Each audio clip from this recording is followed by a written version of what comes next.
ভিডিওটা সকাল থেকে শুরু করলাম। বাসায় অনেক মেহমান। আসসালামু আলাইকুম আমার প্রিয় আপুরা ভাইয়ারা, সবাই কেমন আছো? আল্লাহর অশেষ রহমত ভালো আছো, সুস্থ আছো আশা করি। আমি তানজিরা, ঢাকা থেকে তোমাদের মাঝে আবারও নতুন একটি ভিডিও নিয়ে চলে আসলাম। আমার এই নতুন ব্লগে সবাইকে স্বাগতম। আশা করছি আজকের এই ব্লগটা ভালো লাগবে দেখে। তো এইখানে সকাল থেকেই আমি ভিডিওটা শুরু করলাম, যেহেতু বাসায় অনেক মেহমান আসছে। মেহমান কারা আসছে বাসায় আজকে তোমাদেরকে আমি বলতেছি। আমার আম্মা আর হচ্ছে নানু, ছোট বোন। যেহেতু আমি নতুন বাসায় এসেছি, তো কিভাবে থাকছি, বাসাটা কেমন, ওরা দেখার জন্য বা গ্রাম থেকে আসলো। তো এই হচ্ছে আজকের মেহমান আমার বাসায়। তো ওরা এখানে আছে, থাকবে, তারপরে আবার চলে যাবে। তো যারা আমার ভিডিওটা দেখে এই পর্যন্ত চলে এসেছো, প্লিজ একটা লাইক করে দিও। লাইক করে ভিডিওটা কন্টিনিউ করো, যেন আমি নতুন ব্লগ দেওয়ার সাথে সাথে তোমরা পেয়ে যেতে পারো। তো এদিকে হচ্ছে চা বিস্কিট ওদেরকে দিয়েছিলাম, তারপরে নাস্তার জন্য নাস্তা বানাচ্ছি। তো নাস্তা হচ্ছে রুটি, ডিম ভাজি আর অন্য তরকারি ছিল, এগুলাই ওদেরকে খাওয়াবো। তো এদিকে দেখো আমার আম্মা আমাকে একটু সাহায্য করতেছে। এদিকে পেঁয়াজ, আলু, আদা, রসুন এগুলা কেটে ধুয়ে পরিষ্কার করে দিচ্ছিল, যেন আমার তাড়াতাড়ি হয়ে যায় কাজগুলা। তাই তো নাস্তা রেডি। এখন আমার নানু আম্মা আমার ছোট বোনকে দিব খাওয়ার জন্য।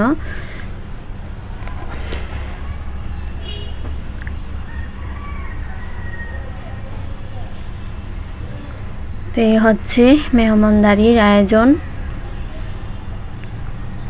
ওদেরকে নাস্তা খাওয়ানোর পর প্লেট বাটি অনেকগুলো অপরিষ্কার হয়েছিল, সেগুলো এখন ধুয়ে পরিষ্কার করে নিচ্ছিলাম।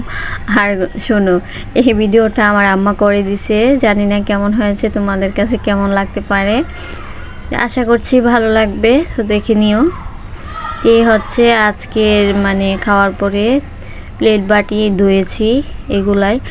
তারপরে রান্নার পর অনেক কিছু পড়েছিল, আমি সাথে সাথে পরিষ্কার করে নিয়েছিলাম, কারণ না হলে অনেকগুলো জমে যায়, পরে একসাথে ধুইতে গেলে অনেক সময়ের ব্যাপার। সেজন্য আমি একটা বর্ষে একটাই পরিষ্কার করে নিয়েছি আর কি। তো এগুলো ধুয়ে নিয়েছিলাম।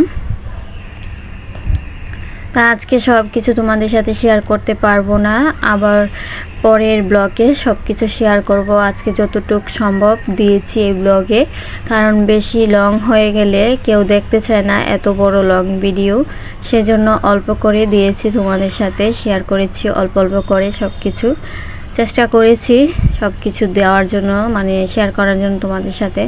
আর এদিকে হচ্ছে যে আদা রসুনগুলো কেটে রেখেছিল, আমি এখন পাটায় বেটে নিব।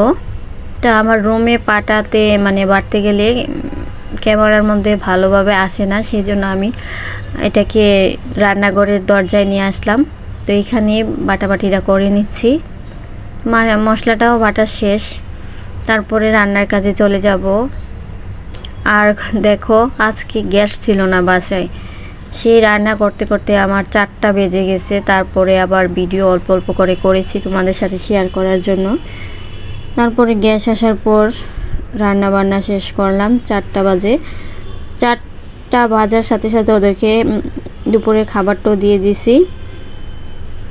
তো এই হচ্ছে আজকের ব্লগ। তো দেখো এখানে আমি গরুর মাংসটা আগে বসিয়ে দিব, যেহেতু গ্যাস অল্প, এই অল্প গ্যাসে গরুর মাংসটা হয়ে যাবে আস্তে আস্তে করে। যখন গ্যাস আসবে তখন জল পানি দিলে বলক উঠে ভালোভাবে রান্নাটা হয়ে যাবে। তো এই তো দেখো আমি সব মশলা একে একে দিয়ে দিচ্ছি। এই প্রথমবার এতগুলা লোকের খাবার দাবার আয়োজন, আমি একা হাতে সব কিছু করতেছিলাম, তো তাই একটু ব্যস্ততার মধ্যে দিন যাচ্ছিল। তো অনেক আপুরার ভিডিও দেখতে পারি না, সবার ভিডিও আবার যখন আমার ব্যস্ততা কেটে যাবে দেখে দিব। তো প্লিজ সবাই আমার ভিডিও দেখে দিও। আর যারা আমার ভিডিওটা দেখতেছো ভালো লেগে গেছে, প্লিজ সাবস্ক্রাইব করে পাশে থেকো, কমেন্টস করবা, শেয়ারিং করবা, ফ্যামিলির সাথে শেয়ার করবা। আর কোনো অংশ ভালো লেগে গেলে অবশ্যই আমাকে কমেন্টস করে জানাবা, সাবস্ক্রাইব করে পাশে থাকবো সবাই। সবার কাছে আমি এই একটাই অনুরোধ জানাচ্ছি যে আমাকে সবাই সাপোর্ট করো ছোট বোন হিসাবে। এই তো মাংসটা কষানো হয়ে গেছে, তারপরে আমি ঝোল পানি দিয়ে রান্নাটা করে নিব। এক হাতে ক্যামেরা আরেক হাতে মাংসটা নাড়া দিচ্ছিলাম, তো তাই ক্যামেরাটা ঠিকভাবে ধরতে পারতেছিলাম না।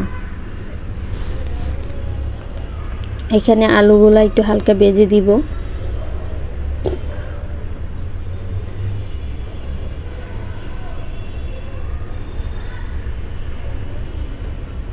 এই তো মুরগিটাও আমি রেডি করে নিয়েছিলাম যে রান্নাটা করব। তো সবাই আমার ভিডিওটা ফুল ওয়াচ করে দেখে দিও প্লিজ সবার কাছে।